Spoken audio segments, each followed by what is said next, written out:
दोस्तों हम कोई भी फाइनेंशियल एडवाइजर या फाइनेंशियल एक्सपर्ट नहीं है। इस वीडियो को देखने से पहले आपको बता दें कि इस वीडियो में दी गई सारी जानकारी इंटरनेट के थ्रू ली गई है और ये सारी की सारी हमारी पर्सनल रिसर्च स्टडी है। इस वीडियो में स्पॉन्सर कंटेंट भी हो सकता है, तो जो भी आप इन्वेस्टमेंट करें उससे पहले आपको यही सजेस्ट करेंगे कि आप अपनी तरफ से भी सारी स्टडी और रिसर्च को कर लीजिए, उसके बाद ही कोई इन्वेस्टमेंट करें। इस वीडियो को देखने के बाद आपके द्वारा की गई कोई भी इन्वेस्टमेंट, लीगल इंजरी या फिर ट्रेडिंग के प्रॉफिट या लॉस दोनों की हमारी कोई भी जिम्मेदारी नहीं होगी।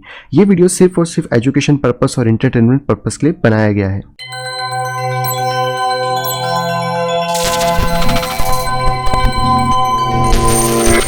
हेलो दोस्तों, मैं हूं प्रांजल, सभी का स्वागत करता हूं वेलकम को फ्रेश वीडियो के अंदर। तो दोस्तों आप सभी के सामने फिर से हाजिर लेकर यहाँ पे बिटकॉइंस की सारी ताजा अपडेट।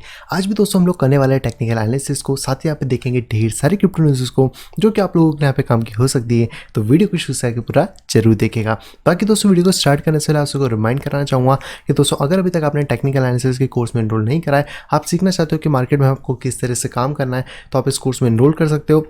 और अगर आप यहाँ पे सिंगल ग्रुप को ज्वाइन करना चाहते हो तो आप उसमें भी यहाँ पे ज्वाइन कर सकते हैं। बाकी की दी इन्फॉर्मेशन आपको मिल जाएगी मेरी इस मेल ID pixelsnapshot@gmail.com के ऊपर, या फिर आप डायरेक्टली मुझसे कांटेक्ट कर सकते हैं मेरी टेलीग्राम ID @cryptoval के ऊपर। इन दोनों के अलावा मेरा कोई और एड्रेस यहाँ पे नहीं है, तो मैं आपको यहीं पे मिलने वाला हूँ। तो चलिए दोस्तों चलते सीधे कंप्यूटर स्क्रीन पे देखते हैं कि मार्केट हमें यहाँ पे क्या दिखा रहा है एंड आज की न्यूज़ यहाँ पे क्या है। तो फाइनली दोस्तों मैं आ चुका हूं अपने बिटकॉइन के चार्ट के ऊपर। यह है बिटकॉइन बिटमैक्स का चार्ट जो कि हम हमेशा से लेते हैं। एंड आप लोगों ने बोला था ये वाली लाइन का, तो मैं इसको थोड़ा सा नीचे मूव कर देता हूं ताकि आप इसको अच्छे से यहाँ पे देख सकें, या फिर मैं इस पूरे ही सिनेरियो को डिलीट कर देता हूं ताकि हम इसको वापस यहाँ पे बना सकें। फिलहाल में बिटकॉइन की अगर बात करी जाए तो बिटकॉइन में कुछ ज़्यादा चेंजेस नहीं हुए हैं। अगर आप इस लाइन को कुछ इस तरह भी ड्रॉ करना चाहें तो आप कर सकते हैं, जहाँ पे कि आपको ये देखने को मिलेगा कि बिटकॉइन के पास अभी भी यहाँ पे थोड़ा सा बेस बना हुआ है जो कि बिटकॉइन के प्राइस को थोड़ा सा स्टेबल रखे हुए है। इसके साथ साथ अगर आप यहाँ टॉप से बात करते हैं इस वाले जोन की, तो यहाँ पर मैं इसको येलो में कन्वर्ट कर देता हूँ। तो यहाँ पे आपको देखने को मिल जाएगा एक फॉलिंग वेज जो कि बिटकॉइन के अंदर बन रहा है, या फिर आप कह सकते हो बहुत ज़्यादा ब्यूटीफुल तरीके से बन रहा है। और हम सभी की एक्सपेक्टेशन है कि शायद यहाँ से अप साइड में ब्रेक हो सकता है, क्योंकि falling wedge 70% time upside break होते हैं, 30% टाइम नीचे की तरफ भी ब्रेक हो सकते हैं। मेजरली रेजिस्टेंस की अगर बात करी जाए तो बिटकॉइन में हमें यहाँ पे टॉप में भी एक रेजिस्टेंस देखने को मिल रहा है जो कि 10,200 के आसपास तक है। और अगर हम लोग बेस की बात करें तो बेस फिलहाल में बिटकॉइन का हमारे पास है 8,300 से 8,500 के बीच में। तो ये पूरी की पूरी रेंज है जिसमें कि बिटकॉइन अभी यहाँ पे घिरा पड़ा है। और जब तक ये किसी क्लियर डायरेक्शन में नहीं निकलेगा, हमें यहाँ पे अलग अलग सिंबल से अलग अलग चीज़ें दिखती रहेंगी, जिसके कारण जो एक बड़ा पर्सपेक्टिव है उसको भी कह पाना थोड़ा सा पे क्लियर नहीं हो पाएगा। बाकी स्टिल अगर मैं यहाँ पे बात करता हूँ प्राइस के बारे में, तो यहाँ पे आपको देखने को मिल जाएगा एक हेड एंड शोल्डर टाइप का पैटर्न। अगर ये प्रॉपर्ली वापस प्राइस यहाँ से अपसाइड जाता है, इस प्राइस को हिट करता है, तो पॉसिबिलिटी ये रहेगी कि वापस यहाँ पे एक हेड एंड शोल्डर का पैटर्न हिट कर सकता है। एंड उसके ब्रेक के बाद अगर हम लोग यहाँ से इसके हेड की हाइट को नापने की कोशिश करते हैं, इसका कलर थोड़ा सा पहले चेंज कर लेते हैं, लगभग ब्लू कलर, तो यहाँ से प्राइस ब्रेक करके लगभग 9,700 के एरिया में यहाँ पे जा सकता है। हालांकि अभी तक बना नहीं है, लेकिन इसके चांसेस हो सकते हैं, तो हमें इसके ऊपर थोड़ा सा फोकस रखना होगा, क्योंकि इसके दो रीजन है। पहला तो ये जो नीचे का सपोर्ट ट्रेंड है ये इसको एक अच्छा खासा सपोर्ट दे रहा है, और दूसरा यहाँ पे जो फॉलिंग वेज है, अगर ये प्रॉपर्ली यहाँ पे फॉलिंग वेज की तरह यहाँ पे काम करता है इस पॉइंट पे, तो डेफिनेटली इसको एटलीस्ट 9,391 यानी कि 9,400 को जाके हिट करना होगा, ताकि ये अपना एक फॉलिंग वेज का प्रॉपर तरीके से दे सके। और अगर यहाँ पे फेल होगा तो ऑब्वियसली ये वाला आपको सपोर्ट टूटता हुआ मिल जाएगा जो कि 8,900 पे, ताकि हम फिर शॉर्ट करके 8,400 तक अपने प्रॉफिट्स को यहाँ पे बुक कर सकते हैं। तो ये कुछ लेवल्स है जो कि आप इसमें थोड़ा सा यहाँ पे ध्यान दे सकते हो। अभी भी कुछ ज़्यादा मोमेंटम नहीं है। EMA रिबन की बात करता हूँ तो EMA रिबन के स्टिल प्राइस नीचे चल रहा है, आप यहाँ पे क्लियरली देख पाएंगे 4 आवर के अंदर। वहीं पे अगर मैं बात करता हूँ वन डे के हिसाब से, तो वन डे में भी यहाँ पे अभी तक हमें सेलिंग प्रेशर देखने को मिल रहा है, और कल भी यहाँ पे हमें सेलिंग प्रेशर देखने को मिला। तो हम कह सकते हैं कि एक तरीके से इनगल्फिंग कैंडल हमारे पास यहाँ पे बनी हुई है, लेकिन स्टिल जो प्राइस है वो लास्ट टाइम इसको सपोर्ट दे सकता है आई थिंक 8,932 पे। अगर इस बार ये नीचे गिरता है तो फिर ये ज़्यादा चांसेस रहेंगे कि वापस से प्राइस थोड़ा सा नीचे करेक्शन यहाँ पे ले सकता है। तो ऑब्वियसली हम लोगों को इसको देखना पड़ेगा। वॉल्यूम स्टिल डिक्लाइन हो रहा है। मैकडी की बात करें तो मैकडी भी यहाँ से नीचे की तरफ जाने की कोशिश करा, तो अगर एक बड़ी कैंडल या हिस्टोग्राम हमें मिलता है तो डेफिनेटली सेलिंग प्रेशर हमें देखने को मिल सकता है। RSI की बात करें तो RSI स्टिल अभी चॉपी जोन के अंदर है, तो मैं वेट करूंगा किस डायरेक्शन में जाता है, क्योंकि 40 के नीचे आता है तो ही हमें थोड़ा बुलिशनेस बियरिशनेस यहाँ पे देखने को मिल सकती है। बाकी जब तक ये साइडवेज में रहेगा, मार्केट भी आपका साइडवेज में या चॉपी जोन में चलने वाला है। तो आप इसके लिए यहाँ पे वेट कर सकते हैं और आप इसको 2-3 तरीक़ों से देख सकते हैं। कुछ पर्सन्स इसको कुछ इस तरह से भी ड्रॉ कर रहे हैं जो कि मैंने देखा था। तो यहाँ पर आपको एक बुल फ्लैग देखने को मिलेगा। अब बुल फ्लैग के लिए हो सकता है आपकी डेफिनेशन में ये थोड़ा सा बड़ा पैटर्न हो जाए, बट ऑब्वियसली यहाँ पर अगर ये बुल फ्लैग की तरह काम करता है तो आने वाले कुछ ही दिनों में हमें 12,700 का जो लेवल है वो भी यहाँ पे देखने को मिल जाएगा। तो फिलहाल में अभी कोई भी सिनेरियो नहीं है और वेट करते हैं कि अगर इस वीक के एंड तक कुछ अच्छा मोमेंटम्स हमें देखने को मिल जाए तो वो यहाँ पे हेल्पफुल रहेंगे। आज की अगर डेट के हिसाब से बात करें तो आज फ्राइडे है और CME आज बंद हो सकता है आज या कल में, तो हमें उसके हिसाब से फिर मंडे की जो ओपनिंग है उस पर भी फोकस करना पड़ेगा। वहीं पे अगर हम लोग बात करते हैं CME फ्यूचर के चार्ट में तो यहाँ पे कोई खास मोमेंटम नहीं है, अभी कुछ भी चीज़ नहीं बनी है, तो एक बार हम मंडे को इसको ऑब्जर्व यहाँ पे कर लेंगे। नेक्स्ट हमारे पास चार्ट है बिटकॉइन डोमिनेंस का, एंड बिटकॉइन की डोमिनेंस जैसे कि हम लोगों ने बात करी थी कि अगर ये लेवल ब्रीच होता है तो नीचे गिरेगी, और यहाँ पे ट्राई कर रही है बिटकॉइन की डोमिनेंस की कैसे भी इस लेवल को ब्रीच करा जाए। आप देख सकते हो प्राइस में पहले पंप आया था लेकिन डोमिनेंस वापस से नीचे आना शुरू कर दी है। 4 आवर के सबसे बात करूँ तो कंटिन्यू यहाँ पे हमें ड्रॉप देखने को मिल रहा है डोमिनेंस के अंदर, जो कि अल्ट कॉइन के लिए बहुत अच्छी बात है। और ये टाइम पे अल्ट्स ज़्यादा परफॉर्म करेंगे as compared to USDT pairs या फिर बिटकॉइन इथेरियम। तो आप अल्ट्स पे अभी ज़्यादा फोकस करो क्योंकि जितने ज़्यादा यहाँ पे डोमिनेंस गिरेगी वो अल्ट्स के लिए एक बहुत अच्छा बेनिफिशियल यहाँ पे होने वाली है। हालांकि इससे बिटकॉइन पे फर्क पड़ सकता है, थोड़ा सा शॉर्ट टर्म में हमें कुछ करेक्शंस मिल सकता है, लेकिन स्टिल अल्ट्स की मैं अभी पार्टी यहाँ पे रहने वाली है। नेक्स्ट दोस्तों हमारे पास कॉइन है इथेरियम। इथेरियम के साथ भी अगर हम बात करें तो कल भी हमने देखा था प्राइस ऊपर गया नीचे आ गया, और अगर मैं इस लाइन को यहाँ पे रिमूव कर देता हूँ तो हमें क्लियरली ये चीज़ देखने को मिल रही है कि जो इथेरियम है वो यहाँ पर एक तरीके से फंस गया है आपके एक बियर चैनल में, और बियर चैनल का इसका ब्रेकआउट नीचे की तरफ ऑलरेडी हो चुका है जिसको कि प्राइस रिटेस्ट कर रहा है। और अगर ये प्रॉपरली नीचे की तरफ जाने की कोशिश करता है तो हमें यहाँ पे एक बियर फ्लैग मिल सकता है जिसकी हाइट लगभग नीचे $260 तक जा सकती है। फिलहाल में अगर शॉर्ट टर्म टारगेट्स की बात करी जाए, अगर यहाँ पे बियरिश मोड होता है तो लगभग प्राइस यहाँ से ड्रॉप करके नीचे $220 तक आ सकता है, और अगर ये प्रॉपर तरीके से बियर फ्लैग बनता है तो डेफिनेटली प्राइस नीचे की तरफ गिर सकता है। इसके ऊपर बुलिश होने का सिर्फ एक ही मोमेंटम होगा इथेरियम में, वो है कि एटलीस्ट प्राइस इस लेवल के ऊपर आ जाए जो कि है लगभग $233.5 का। अगर इसके ऊपर प्राइस आता है तो फिर हम आगे के बुलिश सिनेरियोस पर बात कर सकते हैं, नहीं तो तब तक हम इसको टाटा बाय बाय करके शॉर्ट यहाँ पे कर सकते हैं। नेक्स्ट जो हमारे पास कॉइन यहाँ पे लाइट कॉइन पे आप देखोगे तो वापस से प्राइस में अगर क्रैश हुआ, वापस से अपसाइड हुआ, तो फिलहाल मैं इसको रिमूव कर देता हूँ। मैं इसको सिंपल सा भी लेके चलूंगा कि जब तक हमें ये वाइट लाइन ब्रेक होती हुई नहीं मिलती है हम कोई भी लॉन्ग की पोजीशंस नहीं लेंगे। यहाँ पे थोड़ी सी बाइंग बन सकती है, डेफिनेटली एक बाय जोन है अच्छा खासा, बट स्टिल यहाँ पे थोड़ा सा रिस्क रहेगा, तो मैं इसके ब्रेक होने का ही वेट यहाँ पे करने वाला हूँ। नेक्स्ट जो हमारे पास कॉइन है चेन लिंक, और चेन लिंक मुझे लग रहा है कि थोड़ा सा एग्जॉस्ट हो गया है, तो अगर यहाँ पे थोड़ा सा करेक्शन आया है तो बहुत अच्छी बात है। अगर ब्रेक करेगा तो फिर टेंशन नहीं है, हम अपने ट्रेड को कंटिन्यू चलने दे सकते हैं। तो आई थिंक अगर आपने यहाँ कहीं से लॉन्ग करा है तो आप स्टॉप को एटलीस्ट 4.69 के आसपास मूव कर लो, ताकि अगर कुछ भी यहाँ पे गड़बड़ होती है तो मैं एग्जिट हो पाए और थोड़ा सा प्रॉफिट बुक करते चलो, क्योंकि मार्केट है धोखा कभी भी दे सकता है। नेक्स्ट जो हमारे पास कॉइन है यहाँ पे बाइनेंस कॉइन में हमारा टारगेट हिट करने के बाद वापस से प्राइस नीचे की तरफ गिरा है, इसको मैं यहाँ पे रिमूव कर देता हूँ। तो स्टिल मुझे अभी साइडवेज देखने को मिल रहा है, कुछ खास मोमेंटम इसके अंदर नहीं है, तो स्टिल अभी मैं यहाँ पे ये कह सकता हूँ कि मार्केट अभी थोड़ा सा गिर सकता है। उसके पीछे का रीजन है कि यहाँ पर हमें एक बियरिश पैनल टाइप का बनता हुआ मिल रहा है जो कि आप यहाँ पे क्लियरली देख पाएंगे, और अगर इसकी हाइट को ये कंप्लीट करने के लिए नीचे की तरफ ब्रेक कर जाता है तो लगभग 14.65 तक प्राइस यहाँ पे ब्रेक कर सकता है, जो कि मेरे हिसाब से एक बाइंग रेंज हो सकता है वापस इस तरीके का।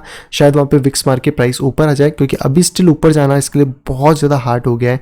लेकिन हाँ, अगर किसी भी केस में इस लाइन को ब्रेक कर जाता है 15.5 की इस बार या 15.7 की, तो डेफिनेटली हमें यहाँ पे एक अपर मोमेंटम मिल सकता है। बट सारे के सारे कॉइन एक साथ ही निकलेंगे जहाँ तक मुझे लग रहा है, तो अभी चांसेस हल्के से कम है।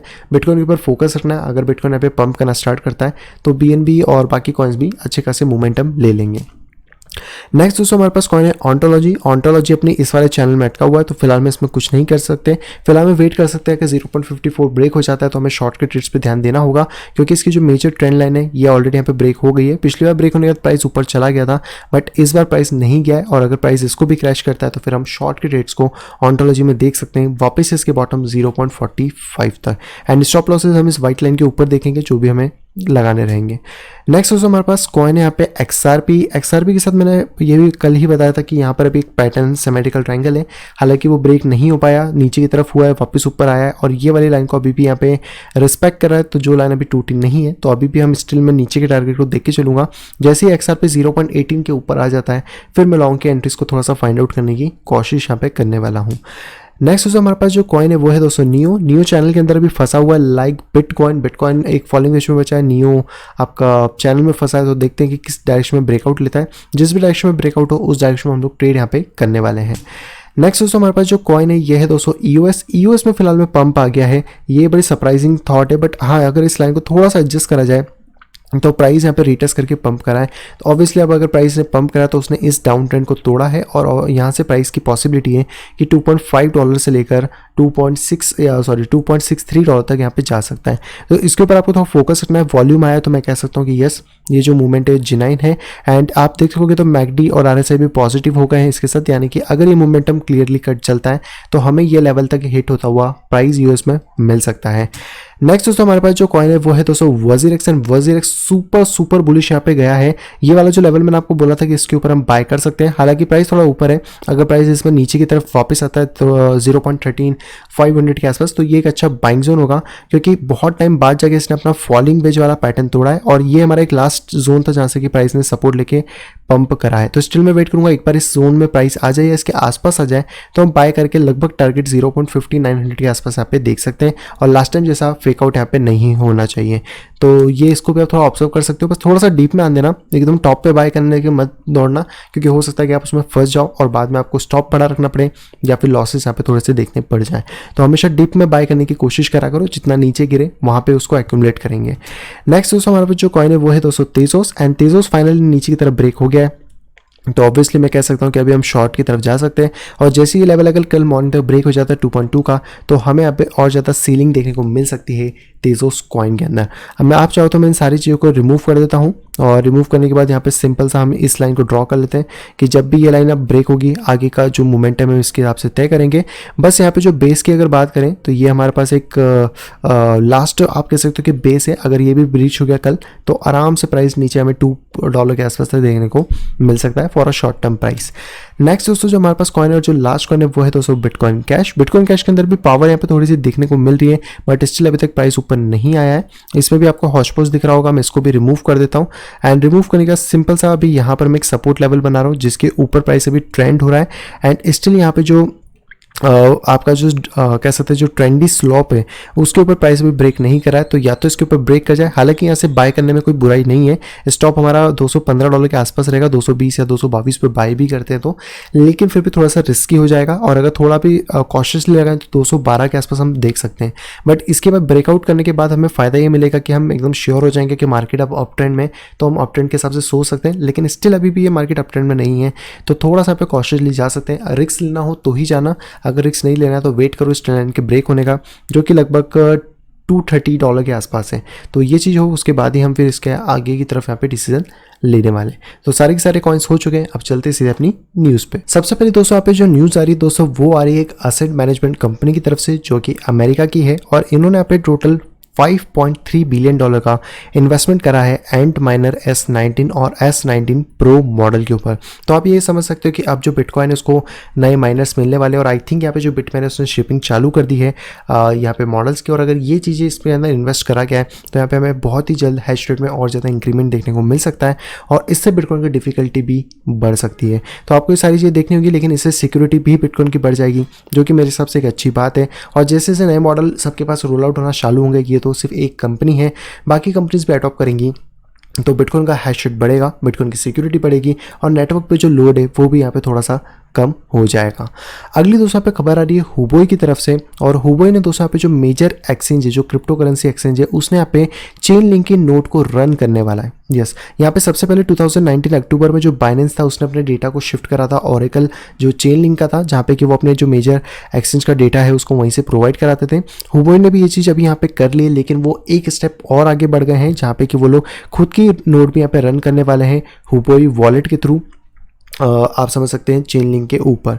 और यहाँ पे इन्होंने बताया कि जो डीफाई है वो एक यूनिक प्रपोजिशन हमारे लिए लेकर आया जहाँ पे कि हमें बहुत सारी चीज़ें ट्रांसपेरेंट ओपन प्रोग्रामेबल चीज़ों के थ्रू मिल जाएगी, जो कि मेरे हिसाब से एक चेन दूसरी चेन को मदद यहाँ पे अच्छे से कर रही है। और यहाँ पे जो हुबोई ग्लोबल एक्सचेंज है अब वो यहाँ पे रन करेगा नोड चेन लिंक की, जिससे कि उनका जो डेटा है वो उनके पास भी यहाँ पर एक नोड वो यहाँ पे बन सके।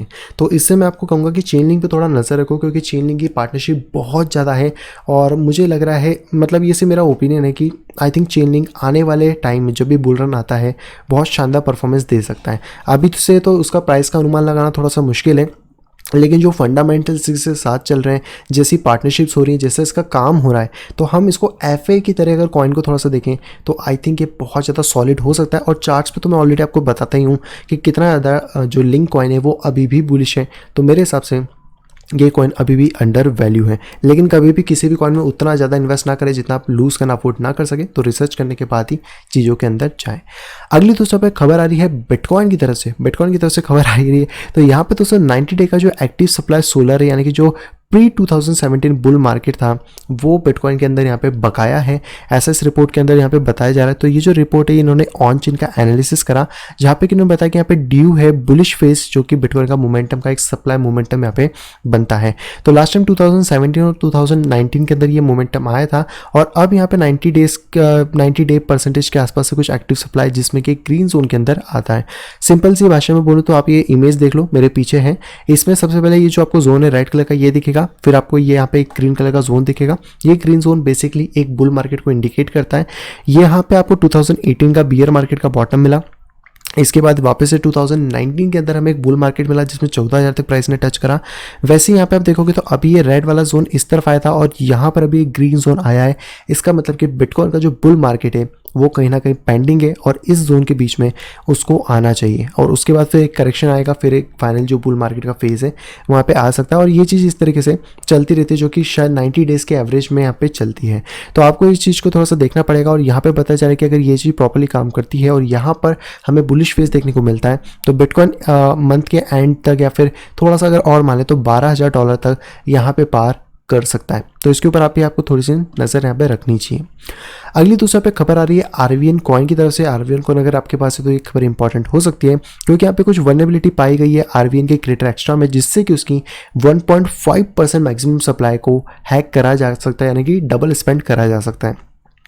यहाँ पे अगर बात करें तो आरवीएन की जो अनट्रांजेक्शन जो मिंटेड है वो 1.5 मैक्सिमम सप्लाई, टोटल की बात करें तो 21 बिलियन है, और यहाँ पर उसमें से 1.5% यानी कि 315 मिलियन आरवीएन जो है वो यहाँ पे मिंट करे गए हैं 5.7 के, जो कि करंट प्राइस के हिसाब से यहाँ पे बनते हैं। तो ये बहुत ज़्यादा है। अभी फिलहाल में इन्होंने जो अपग्रेड है या फिर जो सॉफ्टवेयर की अपग्रेड थी, जो वल्नरेबिलिटी उसको फिक्स करने के लिए चाहिए दे दिए, तो माइनर्स को नोट्स को इसको अपग्रेड करना पड़ेगा ताकि वो इस चीज़ को फिक्स कर सकें। तो देखो, अगर आपके पास कोई हार्डवेयर वॉलेट है, सॉफ्टवेयर वॉलेट है, तो उनको प्रॉपर टाइम पे अपडेट करते रहा करो, क्योंकि इस तरह के जो वल्नरेबिलिटीज है वो निकल सकती हैं और आपका जो फंड है उसमें यहाँ पे खतरा हो सकता है। तो हर 5 से 6 दिन में एक बार उसको चेक कर लिया करो कि उसमें कोई अपडेट तो नहीं आई है, ताकि अगर कोई ऐसी अपडेट आए जिसमें कोई हैकिंग का या कुछ भी बग फिक्स हो तो एटलीस्ट आपका फंड वहाँ पे सिक्योर रह सके। अगली दूसरा पे जो खबर आ रही है दोस्तों वो आ रही है यूके की कोर्ट की तरफ से, और यूके की कोर्ट ने मदुरोस के यहाँ पे $1 billion worth of Venezuela gold, Venezuela जो वो एक नॉर्थ नहीं आई थिंक हाँ नॉर्थ अमेरिका की एक कंट्री है, तो आपको पता होगा जिसका हम लोग बोलते ही रहते हैं कि उनकी करेंसी अब मतलब बहुत ज़्यादा वो हो गई है कि हाइपर इन्फ्लेशन जैसी कंडीशन है। तो यहाँ पे जो 1 बिलियन वर्थ ऑफ गोल्ड है बेसिकली वेनेजुला ने रखा था बैंक ऑफ इंग्लैंड में, और अब यूके की जो कोर्ट है वो यहाँ पे मना कर रहा है कि नहीं, ये गोल्ड आपको नहीं मिल सकता है। उसके पीछे का सिंपल सा रीज़न है कि क्योंकि यूके जो मदुरो है उसको एज अ कंट्री का मतलब आप कह सकते हो कि प्रेसिडेंट नहीं मानता है, और वो चीज़ यहाँ पे सीधे सीधे उन्होंने बोल दी कि नहीं, आपको गोल्ड नहीं मिल सकता है। अब वो आगे इसके ऊपर क्या एक्शन लेते हैं, क्या चीज़ें करते हैं, तो वो थोड़ा सा देखने वाली बात है। लेकिन ये चीज़ हमारे बिटकॉइन के साथ नहीं है, क्योंकि बिटकॉइन का एक्सेस हमारे खुद के पास होता है, तो इसके ऊपर किसी का कंट्रोल नहीं है, और ना ही हमें किसी बैंक में या किसी कस्टडी पर जाके इसको रखने की ज़रूरत है। बहुत सारे लोग कॉइनबेस की कस्टडी में रखते हैं, अलग अलग रखते हैं, लेकिन ये चीज़ ध्यान रखो कि वो सारी कस्टडी रेगुलेटेड है, किसी ना किसी के अंडर आती है और किसी ना किसी की पावर के अंडर आती हैं। तो अगर कल को गोल्ड की तरह ये हो गया तो सोचो वेनेजुला को आज जो $1 बिलियन वर्थ के गोल्ड की जरूरत है वो उनका खुद का गोल्ड उनको नहीं मिल पा रहा है, तो बिटकॉइन तो दूर की बात यहाँ पे हो जाएगी। तो इसलिए थोड़ा सा ध्यान रखें, अगर आपके पास बिटकॉइन या कोई भी क्रिप्टो करेंसी है जिसको कि आप एक एसेट मान के चल रहे हो, तो उसको आप अपने पास रखो, अपने हार्डवेयर वॉलेट में रखो, सॉफ्टवेयर वॉलेट में रखो, किसी भी थर्ड पार्टी कस्टडी पे मत रखो। आखिरी दोस्तों यहाँ पे जो खबर आ रही है दोस्तों, आ रही है कॉइनबेस की कस्टडी की तरफ से, जिसका नाम लिया वही आ गया। तो यहाँ पर अब आप कह सकते हैं जो कार्डेनो उसकी स्टेकिंग इस साल के एंड तक शायद शुरू हो सकती है। और यहाँ पे इन्होंने बताया कि हम लोग यहाँ पे प्लान कर रहे हैं Q4 2020 में आडा की स्टेकिंग का, जो कि आप कोल्ड वॉलेट में यहाँ पे कर सकते हैं। बट मैं पहले बता दूँ कि इसमें शायद टाइम लग सकता है, क्योंकि अभी तक आडा की तरफ से ये चीज़ क्लियर नहीं हुई है कि उसका शेली हार्डफोर्क कब आएगा। हालांकि इस मंथ की शायद बोला गया है जो कैलेंडर्स में हम लोग देख पा रहे हैं, लेकिन अगर वो डिले होता है तो प्रॉब्लम हो सकती है, और अगर टाइम पे आ जाता है तो फिर कॉइनबेस भी उसको यहाँ पे स्टेकिंग के लिए रख सकता है, और ये आडा की प्राइस में एक उछाल भी ला सकता है। तो आडा पे खास तौर पे ध्यान रखिएगा। सो आई होप दोस्तों वीडियो को पसंद आएगी। दोस्तों अगर वीडियो को पसंद तो प्लीज वीडियो को लाइक करेगा, दोस्तों वीडियो पसंद आए तो डिसलाइक करेगा, दोस्तों चैनल फर्स्ट टाइम आए तो दोस्तों सब्सक्राइब करना बिल्कुल भी ना भूलें, ताकि आप इसी तरह का इंटरेस्टिंग यहाँ पे पा सकें, पूरे मार्केट से अपडेटेड रह सकें। तो मैं मिलता आपसे अगली वीडियो कुछ इंटरेस्टिंग वीडियो के साथ, तब तक have a great day and bye bye.